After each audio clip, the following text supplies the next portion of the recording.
Welcome everyone to Yad Lashiryon. Yad Lashiryon is the Armored Corps Memorial Site and Tank Museum. Here we have 162 different tanks with which we can learn the history of the Israeli Armored Corps. And we also commemorate the lives of 4,987 fallen soldiers. My name is Nurit. So we start at our weakest point, which is this little Hotchkiss tank, and we end at our strongest point, the Merkava Mark IV. And the Hotchkiss tank actually has a really great story behind it. It's 1948. We're about to fight the War of Independence. We don't know much about war. We don't have a very organized army, but we know that we need weapons. And so we contact the United States to sell us some tanks. They're more than willing to sell us tanks. The only issue is that these tanks will only reach Israel 6 months into the War of Independence. We need tanks a little bit sooner than that. So we contact France. They have many tanks to sell us, and they're willing to sell us 10 of these Hotchkiss tanks for $41,000 a piece. That's quite a price to pay for a tank of this size and of this ability, but we pay this price anyhow because we can't decide whether this is, a good price or not. We just need to fight the war, and we need to have weapons quickly. And so we take these Hotchkiss tanks. They're shipped to Israel. They reach the borders some time later, and we take them off the boats. And then we have them checked out, and turns out that only 5 of the 10 tanks that we purchased will actually work in war. So 5 of these tanks are not usable. We use these 5 tanks, and not only are these tanks, small and cute, they also can't do much. They can't go all the way up north because up north there's too much hills and rocks, and then they get stuck. They can't go down south. There's too much sand down there, and they get stuck in the sand. And so they stay here in the central part of Israel where we have more paved roads. They do help us take over the airport, but besides that, they're not of much use. 3 weeks into the war, most of the tanks are not usable anymore. The Hotchkiss tank is brought to the museum because it is part of our history. It's a great story to tell. We bought these tanks from the French, and they don't work very well. And that's all we knew about these tanks until the year 2000. In 2000, an Irish tank expert comes to the site. He sees this tank, and he can tell that there's something different about this tank. And so he says, well, can I start peeling off the paint a little bit? We say, sure, why not? And he starts chipping off the paints over here, and he sees a different number that was originally given to the tank, the number 17. The original number is 277. So he continues chipping off the paint, and if you want to come closer and see, there's an eagle holding a swastika. This tank was actually used by the Nazis in World War II. What happened is that the French lose the war quickly, probably because they're using these tanks. They go back to their borders, and they leave whatever equipment they were using on what's to become Nazi lands, German lands. And so the Germans come around, they retrieve these tanks, they change them up a little bit to make them into their own, and now they're using these French tanks, and after the war they dump them into the junkyards of Europe. And then the French come around to retrieve their tanks. They sell us these tanks that were used by the Nazis. So the great story behind this tank is that this tank was used by the Nazis during the time of the Holocaust. And then we bring this tank to Israel, and it actually helps us build our own country here in Israel. Okay? So this is a Cromwell tank. This is also a tank that we used in 1948. It's a British tank. Any tank that starts with the letter C comes from England. And this tank was brought here by the British during their mandate. So the British mandate was here before we declare our independence. They have their fancy army with them, with their fancy equipment. And in 1948, when they are packing their bags and planning to leave Israel, we asked them to leave us some of their equipment. They don't want to pick sides, and so they don't leave us any of these tanks. But luckily for us, there are 2 British soldiers. They want to help us out. They feel a connection to Israel. And so the night that the British plan on packing their bags and leaving, these 2 British soldiers steal 2 Cromwell tanks from the British Army base. They drive them halfway across the country, and now we have our hands on 2 beautiful Cromwell tanks. They're very good tanks for the time, and they're high level. The British, once they realize that they're missing 2 tanks, dump all of the ammunition into the ocean, so we have nothing to use with this tank. Luckily for us, we have 2 commando soldiers here in Israel who dive, and they pick up the ammunition from the bottom of the sea, and now we have ammunition again. What happened to the British soldiers? So the British soldiers thought their job was done. They're like, oh, we've given you tanks, we're going to go back home. Not true. We have these tanks, and they're a little bit more complicated to use than the Hotchkiss tanks. There are 5 crew members in these tanks, so there are 2 drivers. So these soldiers actually stay in Israel and fight in the War of Independence driving these tanks. The driver of this tank is named Michael Flanagan. He's actually converts to Judaism after the war. His grandson Shai is a tank commander in the Armored Corps in the 1990s. And the Cromwell is also a tank that is the symbol of the Armored Corps. So this tank on my shoulder is a Cromwell because we want to give it respect. It's the first official tank that we use here in Israel. And so every single soldier under the Armored Corps walks around with a Cromwell tank on their shoulder. So that's the great story behind the Cromwell tank. Now we'll move over to the Merkava and also let you guys take pictures on that soon. All right, so this is the Merkava tank, the Merkava Mark IV, so it's the newest model of the Merkava. The story behind the Merkava begins in 1967 following the Six-Day War. So in the War of Independence, we're really fighting for our lives, we're fighting for our existence, and then in 1967 in the Six-Day War, within 6 days, we triple Israel in size. We prove to the whole entire world and that we are an independent country, we are strong, and the Middle East is a little bit threatened by us. And so all of the countries that were selling us weapons up until this point, so that includes the United States, Great Britain, France, decide that they're going to boycott Israel because apparently it doesn't look good for them PR-wise to be helping out the stronger country. And so they decide to stop selling us weapons.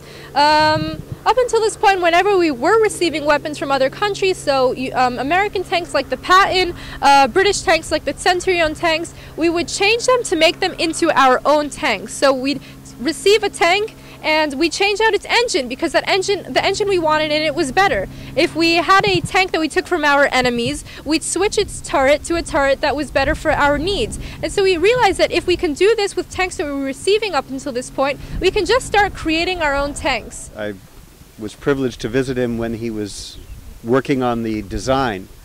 And he said, Dan, he said, I'm about to figure out where to put a particular handle for the driver. He said, now in the United States, if the Pentagon were designing this tank, he said in the United States you'd put out bids to 4 different companies.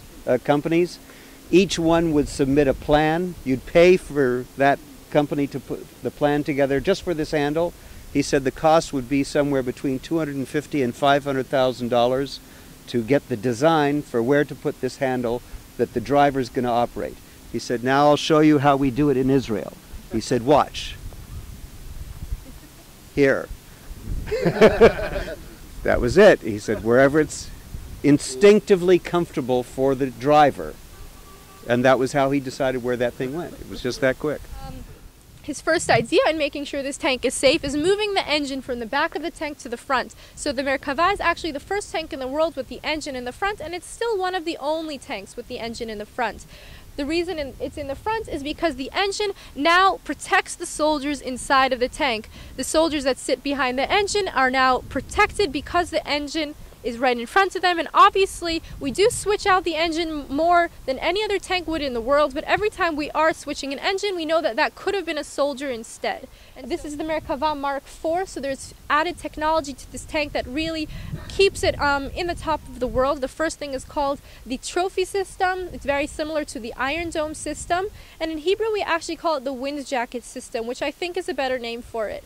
And so the way this works is that it can detect if a missile is going to hit the tank. The second it detects that a missile is going to hit the tank, it shoots an intercepting missile back in the air, stops anything from hitting the tank. This works 90% of the time. That's 90% of missiles not hitting the tank due to this system.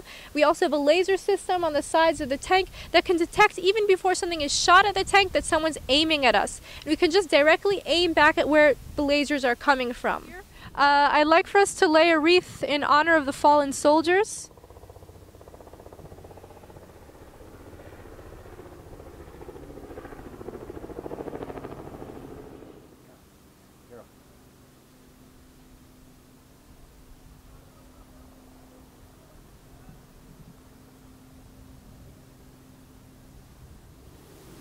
Whenever we come up to Latrun, we take part in a solemn service laying a wreath for those who have given their all for this country. And it's one of the emotional high points of our time. But today there's a special element as to where this wreath is placed. I'm going to let Captain Dan Gordon explain that. The wreath is placed next to the name of the brother of Brigadier General Avigdor Kaalani, who was killed in action at the same time that his brother was serving. If you recall, when we saw the movie, his tank crew knew that his brother had been killed. Kahalani had not yet been informed. They felt it was best to keep the news from him so he could continue to command the unit. When he found out, he continued to command the unit. That is the spirit of the Israel Defense Forces. In time of war, you finish the mission. No matter what particular pain you carry, you finish the mission. You can lick your wounds after the battle. The names on this wall also include those of Yechezkel Bogod, Jerry Goldman, Israel Cohen, Shmuley Klipkin, who were the friends of my youth, who also fell in combat, both in the Six-Day War and in 1973. There are 4,000 some odd names here of soldiers who gave their lives in the Armored Corps to defend their country as holy ground. Unfortunately, the names keep adding to the wall. Hopefully one day this will stop. My heart bleeds every time I come here. I served, did my reserves. I feel I wasn't in the 7th Brigade, but it's just the same. We all do the same thing, and I'm emotional. I see the flag being raised, I cry. I see the Tikva, I choke. What can I say? Let's conclude with a moment of silence.